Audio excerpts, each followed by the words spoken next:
Vadodara school van association ગતરોજ Vadodara Bharatiya Janata party શહેર અધ્યક્ષ મળવા ગયેલા તેઓને આશ્વસ્ત કરવામાં આવ્યા હતા. તેઓના પ્રશ્નોનું નિરાકરણ વહેલી તકે આવશે. બીજી બાજુ આજરોજ વડોદરા સ્કૂલ વાન એસોસિએશન અગ્રણી જીવન ભરવાડ દ્વારા ભારતીય જનતા પાર્ટી શહેર અધ્યક્ષ ઉપર ગંભીર આક્ષેપ લગાવવામાં આવ્યા છે કે બીજેપી શહેર અધ્યક્ષ ડોક્ટર વિજય શાહે તેઓને વિટકોસના નામે ધમકી આપી હડતાલ મોકૂફ રાખવા કહ્યું છે. જોકે તેમણે સ્વીકાર્યું છે તે પોતે ગતરોજ આ બેઠકમાં ગયા ન હતા, પણ એસોસિએશનના સભ્યોને જણાવ્યું હતું કે જો હડતાલ મોકૂફ નહીં રાખે તો સ્કૂલ વાનની જગ્યાએ વિટકોસ શરૂ કરવાની ગંભીર ચીમકી આપી હોવાનું વડોદરા વાન એસોસિએશન અગ્રણી જીવન ભરવાડ દ્વારા જણાવવામાં આવ્યું હતું. વડોદરા વાન એસોસિએશન અગ્રણી જીવન ભરવાડ દ્વારા વધુમાં આક્ષેપ કરતા જણાવ્યું હતું કે આ કરવાથી ડોક્ટર વિજય શાહનું સારું દેખાય, જેથી વડોદરામાં સ્કૂલ વાન એસોસિએશન હડતાલ નજરે જોવા ન મળે. અત્રે ઉલ્લેખનીય છે કે વડોદરા શહેર ભારતીય જનતા પાર્ટી અધ્યક્ષ ડોક્ટર વિજય શાહ તરફથી આ મામલે કોઈપણ સત્તાવાર માહિતી આપવામાં આવી નથી. વડોદરા શહેર સંસ્કારી નગરી છે. વડોદરા શહેરના બાળકોને નુકસાન ના થાય એટલે અમે એક ટેપ ઉપર નથી ચડ્યા, એક ટેપ નીચે ઉતર્યા છીએ. આજે આખા ગુજરાતમાં હડતાલ શબ્દ નથી વાળતો, વર્ધીથી વેગળા છે. એટલે આખા ગુજરાતમાં ઘણા લોકો વર્ધીથી વેગળા જ છે અને ઓલરેડી અમદાવાદમાં લગભગ વેગળા છે. અને અમારી વડોદરાની જે પરિસ્થિતિ છે એ અમારી એ છે કે અમારું એક મંડળ ગયું હતું જે વિજયભાઈ શાહને મળવા માટે કે અમને પરેશાન કરે તો સરકારમાં એ છે પ્રમુખ છે, એમની જવાબદારી છે. પણ હું નથી ગયો, પણ એક મંડળ ગયું હતું. એમને એક ફાઇલ બતાવી કે ભાઈ જો તમે વધારે નહીં કરો તો આ વિટકોસ ચાલુ કરી દઈશું અને તમે બંધ થઈ જશો. એટલે મારી પહેલાંથી વાત છે કે આ જે મૂડીવાદીની સરકાર કહેવાય, હું મારી ભાષામાં મૂડીવાદી સરકાર હંમેશા મૂડીવાદીનું જ ઉદ્યોગપતિનું જ ખેંચે છે.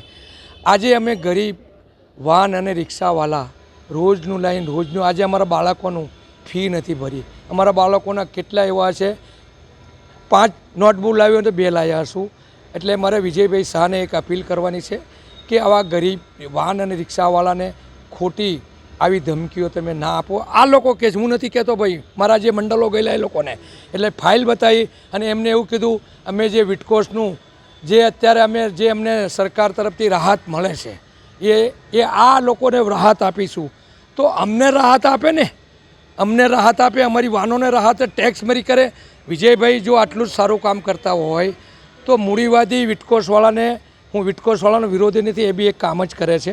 પણ એ લોકોને તમે ડ્રાઈવરો જોજો, ઘણીવાર પીધેલા પકડાયા હોય છે, ઘણીવાર બસ આવી પડી હોય ને. એવા ગુજરાત લેવલ પર તમે કેટલાય સમાચાર ન્યૂઝ આપ્યા છે.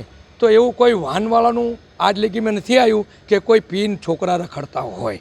અમે બાળકોને ઘરેથી લઈએ, ઘરે મૂકીએ અને વાલી અમને એવું કહે કે આજે મારા છોકરાને ક્લાસમાં મૂકો, આજે અમારા છોકરાને ઘોડિયાઘરમાં મૂકો.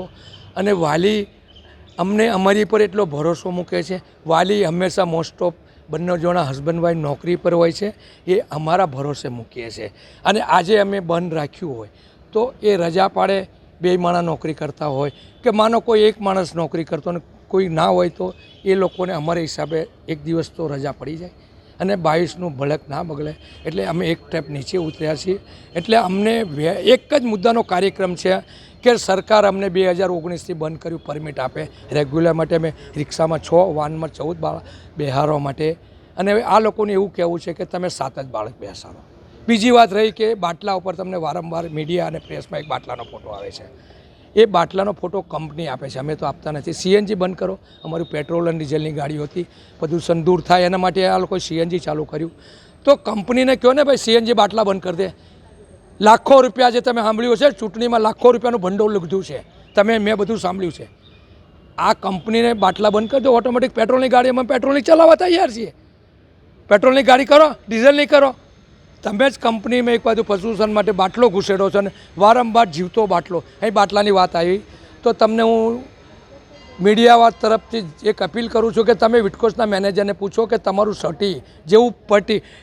સર્ટી સીએનજીનું માંગે છે એવું તમે વિટકોસની એક બી બસમાં ચેક ઇન કરો કે તારું પરમિટ લાવી તો તારું બાટલાનું ટેસ્ટિંગ લાવી તો આઈટીનું નહીં. આ પોઈન્ટ એક ધ્યાન રાખો.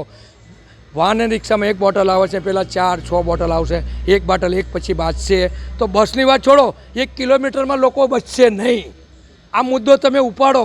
મીડિયાને એક અપીલ કરું છું કે છેલ્લા મને ખ્યાલ છે તે લગી કોરોના પહેલાં જે ટેસ્ટિંગ થયું એની પહેલાં એક બી બસનું આખા ગુજરાતમાં ટેસ્ટિંગ નથી થતું. તો એને સર્ટી તમે માંગો ને, એની ગાડીઓ કેમ ફરે છે? સરકારને હું એક અપીલ કરું છું કે બસ તો મરી જશે 56 સીટ, પણ આજુબાજુના રહીશો નિર્દોષ ના મરે એટલે આ બસમાં ચેકિંગ કરે. જેવું રિક્ષાને બાટલો માંગે, ટેસ્ટિંગ માંગે છે, અમે કરવા તૈયાર છીએ. અમારી રોજની 50 ગાડી દરેક શહેરમાં થાય છે, બાટલો ટેસ્ટિંગ અમે કરીએ છીએ. તમે કોઈ જગ્યાએ બસમાં, અને એ લોકો સીએનજીવાળાને પૂછો કે તમારી યાદી કાઢો, આમાં બસ કયા દિવસે આવી, તો તમને હું ને એક પુરાવો મળી જશે. એટલે મારે બાળકોને, હું વડોદરા શહેરનો એક નાગરિક છું, એટલે મારે બાળકો અને પબ્લિકનું ધ્યાનમાં રહીને હું એક આ મીડિયા થ્રુ સરકારને ધ્યાનમાં આ વાત દોરું છું. અને રહી આ વાત કે અમને પરમિટ, જે ભાઈ પ્રમુખ સાહેબ બોલ્યા છે એમની એક આદત છે